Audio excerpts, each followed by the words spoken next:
حدیث نبی صلی اللہ علیہ وسلم۔ عبداللہ بن مسعود رضی اللہ تعالیٰ عنہ سے روایت ہے کہ نبی کریم صلی اللہ علیہ وسلم نے فرمایا، آدمی کا پاؤں قیامت کے دن اس کے رب کے پاس سے نہیں ہٹے گا یہاں تک کہ اس سے 5 چیزوں کے بارے میں پوچھ لیا جائے۔ اس کی عمر کے بارے میں کہ اسے کہاں صرف کیا، اس کی جوانی کے بارے میں کہ اسے کہاں کھپایا، اس کے مال کے بارے میں کہ اسے کہاں سے کمایا اور کس چیز میں خرچ کیا، اور اس کے علم کے سلسلے میں کہ اس پر کہاں تک عمل کیا۔ حضرت حفصہ رضی اللہ تعالیٰ عنہ کہتے ہیں کہ میں اپنے گھر والوں پر زبان درازی کرتا تھا، لیکن اپنے گھر والوں کے سوا کسی اور سے زبان درازی نہ کرتا تھا۔ میں نے اس کا ذکر نبی اکرم صلی اللہ علیہ وسلم سے کیا تو آپ صلی اللہ علیہ وسلم نے فرمایا، تم استغفار کیوں نہیں کیا کرتے؟ تم ہر روز 70 بار استغفار کیا کرو۔ حدیث نبی صلی اللہ علیہ وسلم، نبی اکرم صلی اللہ علیہ وآلہ وسلم نے فرمایا، جب تم ایسے ہو جاؤ کہ تمہارے غم بڑھ جائیں اور تم ان غموں کو ختم کرنا چاہو تو مجھ پر درود پڑھو، یہ تمہارے غموں کو ختم کرنے کے ساتھ ساتھ تمہارے گناہوں کو بھی مٹا دے گا۔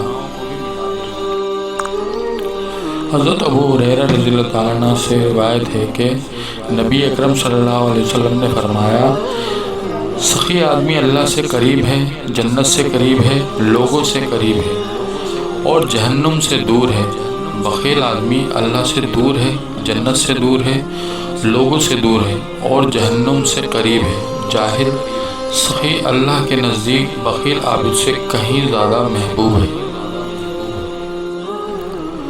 اجتماعی طور پر اللہ کا حضور اکرم صلی اللہ علیہ وسلم نے فرمایا، جب کچھ لوگ محض اللہ تعالیٰ کی رضا جوئی کی خاطر اجتماعی طور پر اس کا ذکر کرتے ہیں تو آسمان سے ایک منادی آواز دیتا ہے، کھڑے ہو جاؤ، تمہیں بخش دیا گیا، تمہارے گناہ نیکیوں میں بدل دیے گئے۔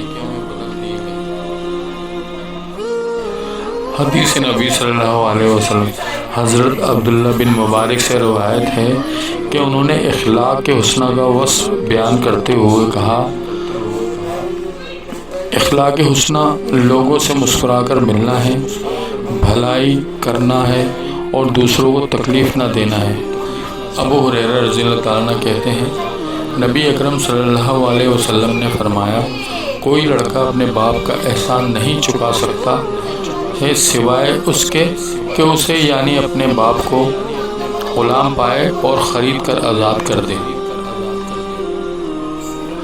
حدیث نبی صلی اللہ علیہ وسلم، نبی اکرم صلی اللہ علیہ وسلم نے فرمایا، اذان اور اقامت کے درمیان دعائیں رد نہیں ہوتی، لہٰذا دعا مانگا کرو۔